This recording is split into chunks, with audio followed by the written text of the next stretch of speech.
this wonderful tutorial today. So on today's tutorial, I'm going to be teaching you guys on how I manipulate this wonderful picture of this beautiful girl.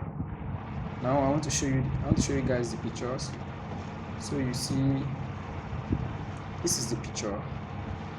This is the end part of the picture.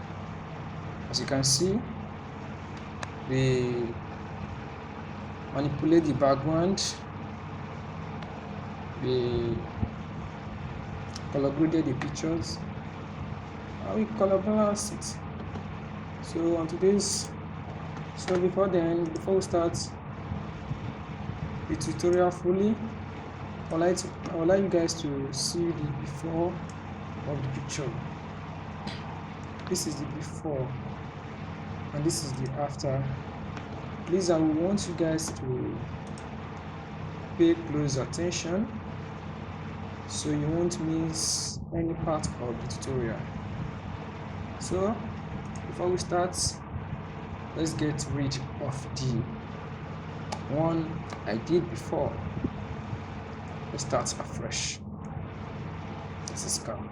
Now you have a picture ready on Photoshop.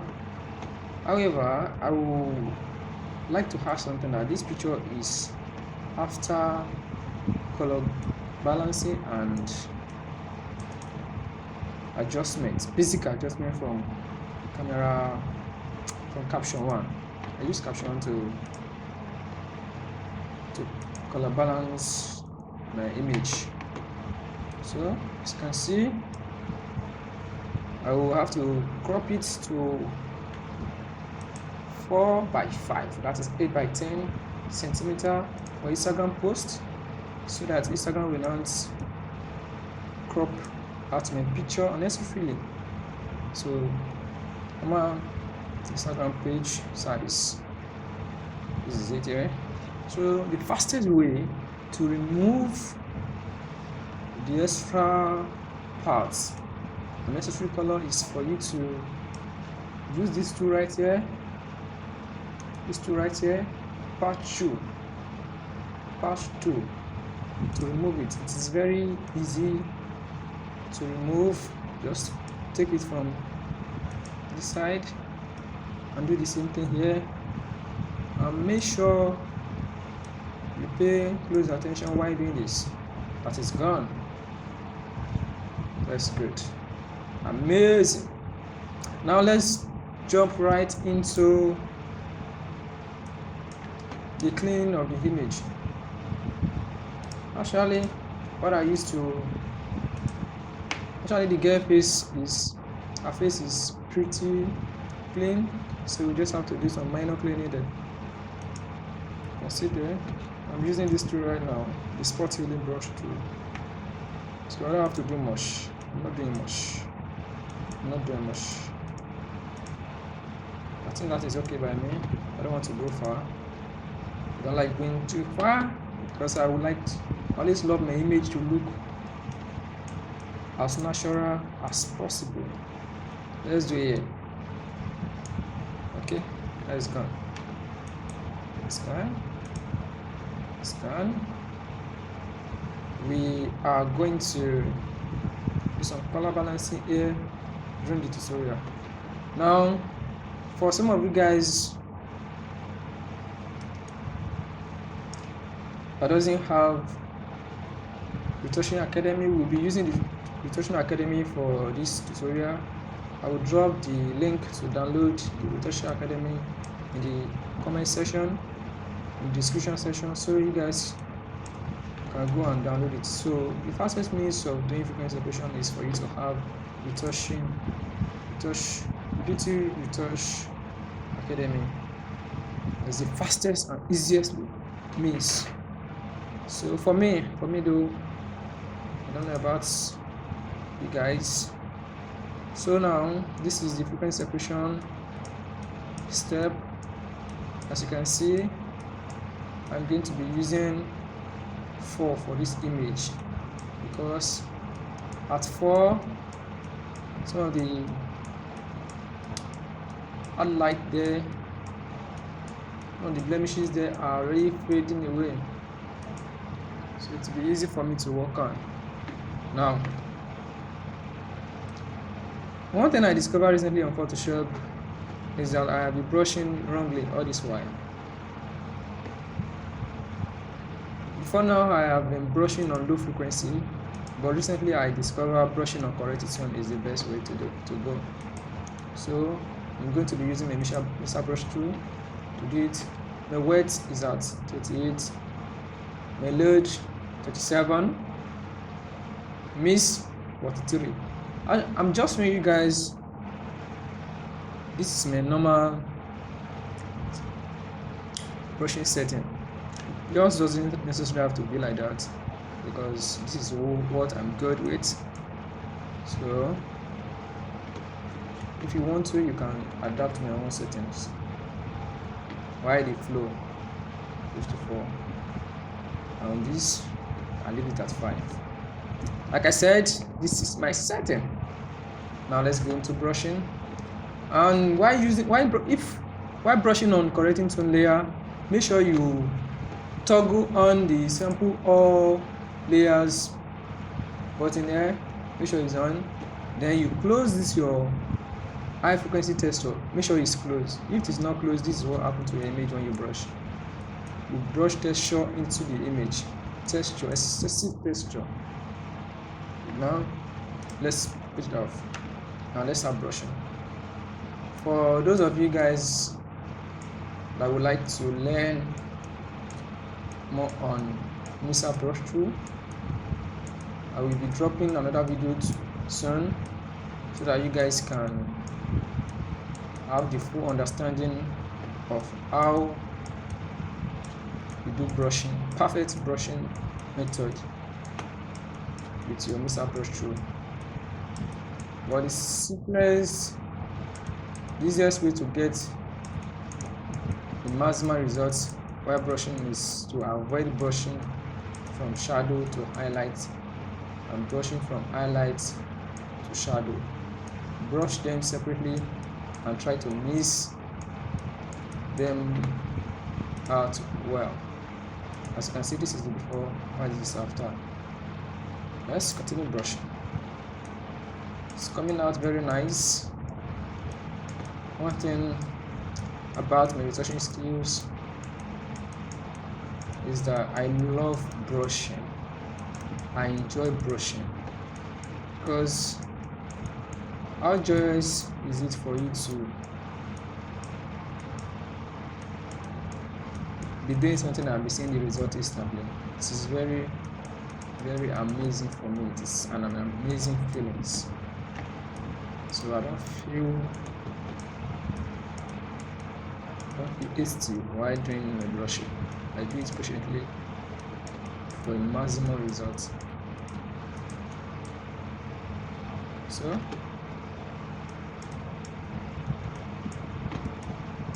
now let's go to the leg. I would like you guys to take your time while doing yours. This is just an experimentation. This is for an experimentation purpose. Don't mind my grammar. Don't come off of school. So please be focused. Mesa brush tool processing can be kind of complex, but if you know what you are doing, it doesn't matter where you are doing it from. If you are zooming in your image or zooming it out, what you just have to do is to take note of the highlights and the shadow. It matters a lot. So one more time, let me show you my before and after. This is the before, this is the after. As you can see, as you are brushing, make sure you are reducing the sizes of your brush. depending on the particular space we are brushing on the subject body. By doing so, you get an amazing result. So you can be using a bigger size brush to be brushing a tiny, like a finger of a subject of your client. So constantly be adjusting the size of your brush to get a maximum result. Let's go. We are almost done with this. As for your information, I'm covering this off so that you guys can get the idea. Like I said, I normally take my time while retouching and while brushing my clients for maximum and satisfactory results. Let's go. Alright, I'm okay with this. This is nice. This is nice. This is the before. This is after. Just a maximum brushing. So after this, I do my magic skin tone. What I mean by magic skin tone is a process I use to balance up the skin tone of my clients. So I'll be using our normal brush tool here. Make sure the opacity is 100 and the flow is also 100. This is the layer here, skin tone correction. So you brush only the skin part of the subject. So you brush now. So for you to see where you are brushed, you click on this. I don't know if you can see it, but if some of you guys that are familiar with it, you press this comma with this slash, it is slash button on your keyboard to bring it out, to bring this out for you, so it will be easy for you to see where you are brushing on. I'm very sure some of you guys know where the button is located. That is why we call it an upgrading class. It is not for beginner. It is for you guys that have a basic understanding of Photoshop, so you guys can up your game.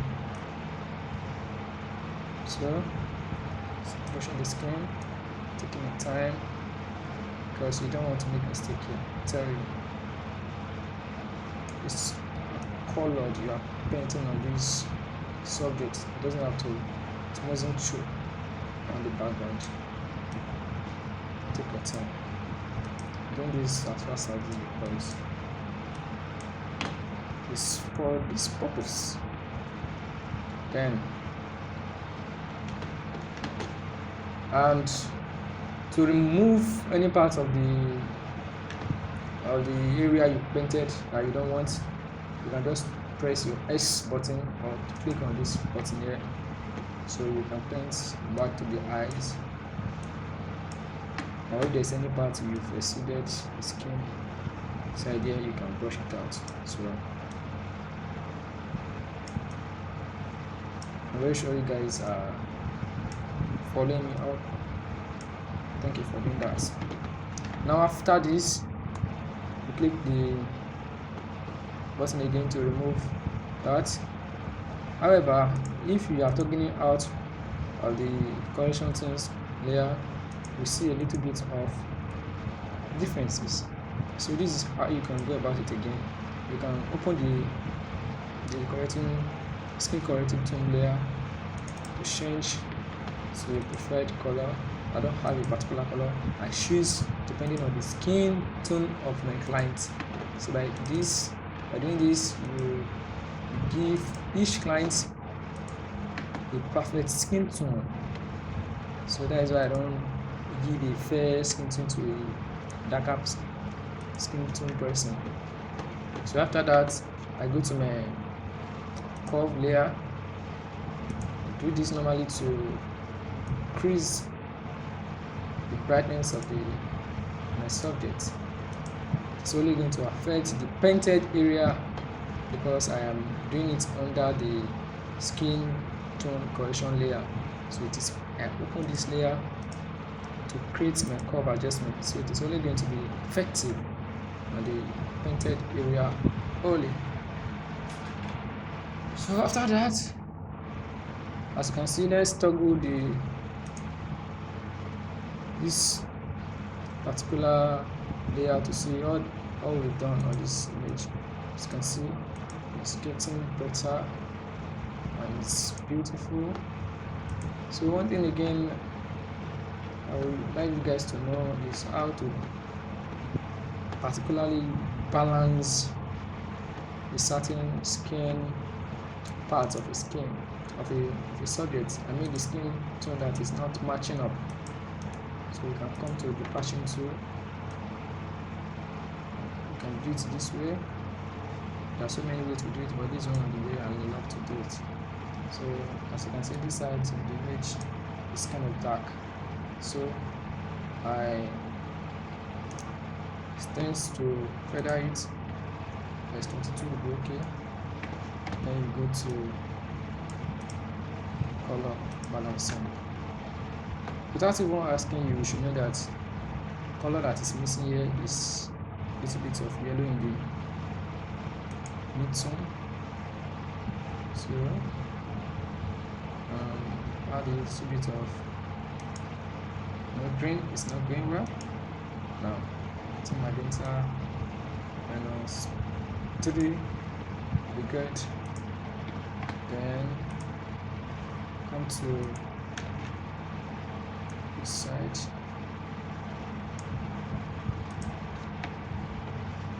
For information, I want you to see this. The color balancing only effective on the affected area, while the curve is generally affecting the whole image.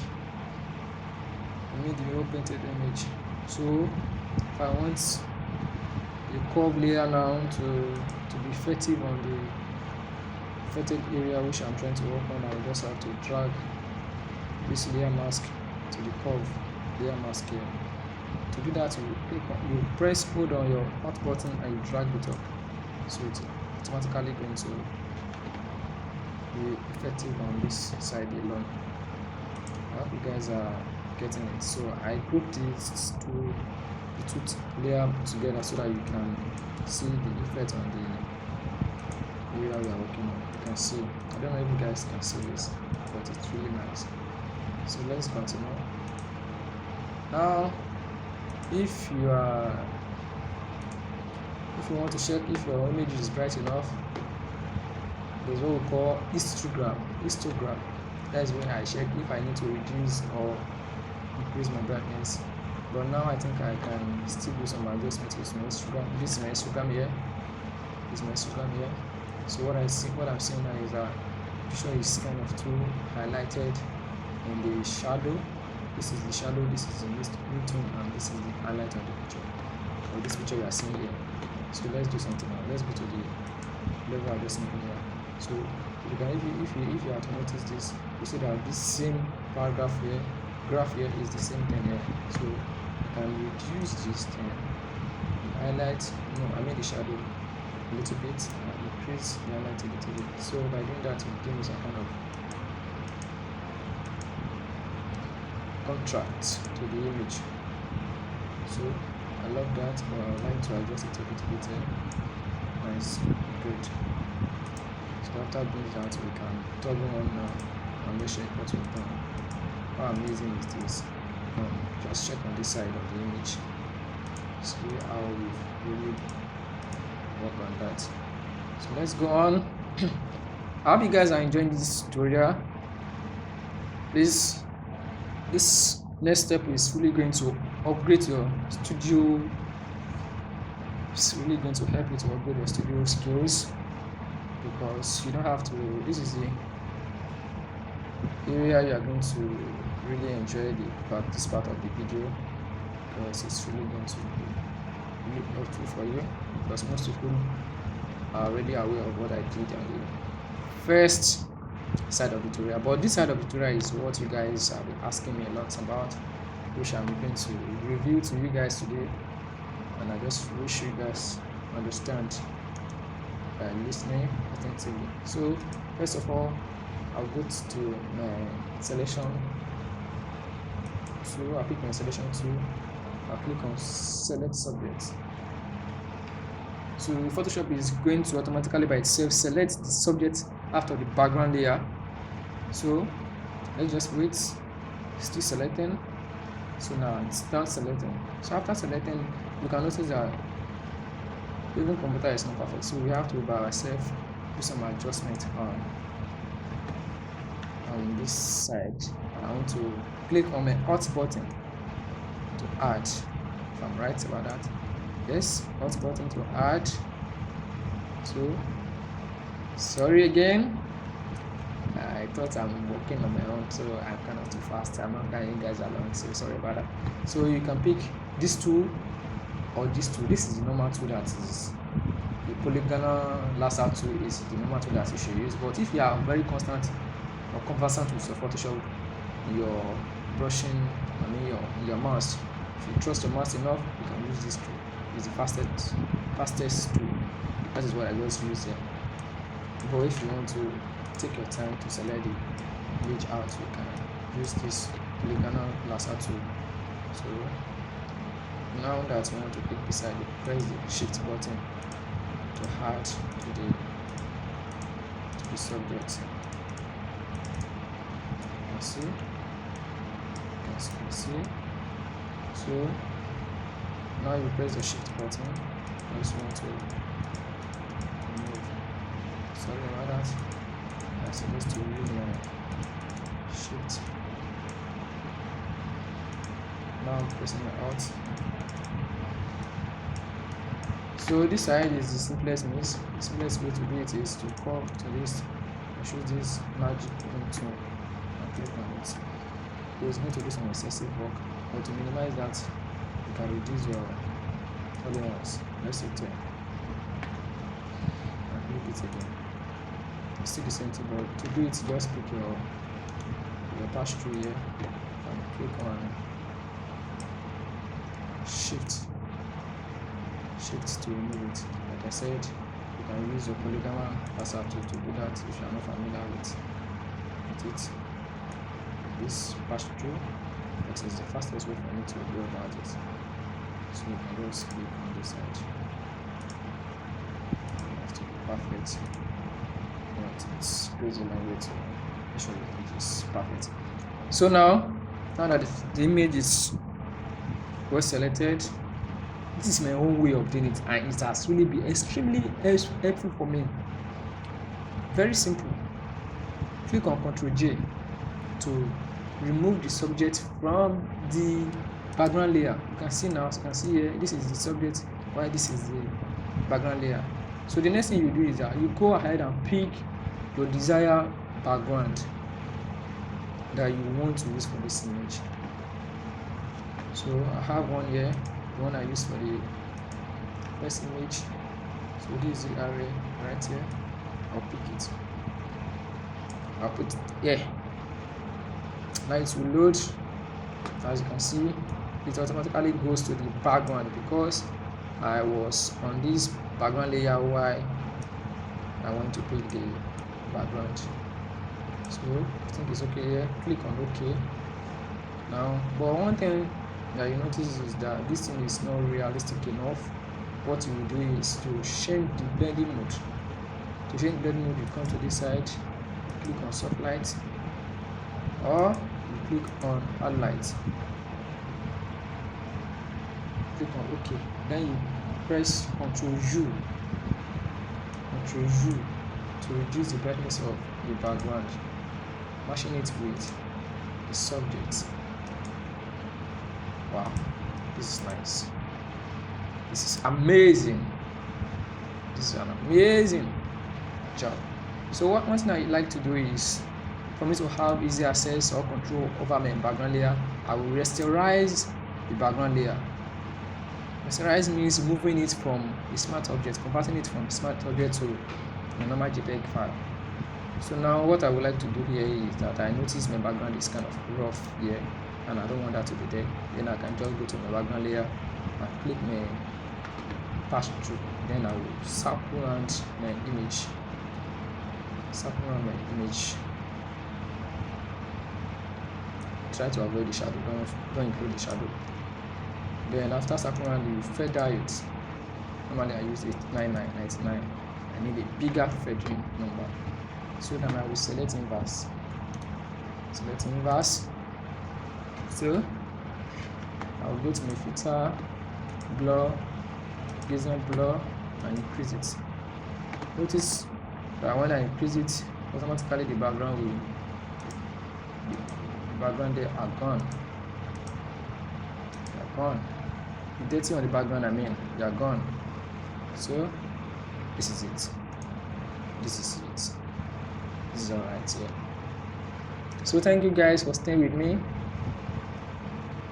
And this is the part 1 of our tutorial. Please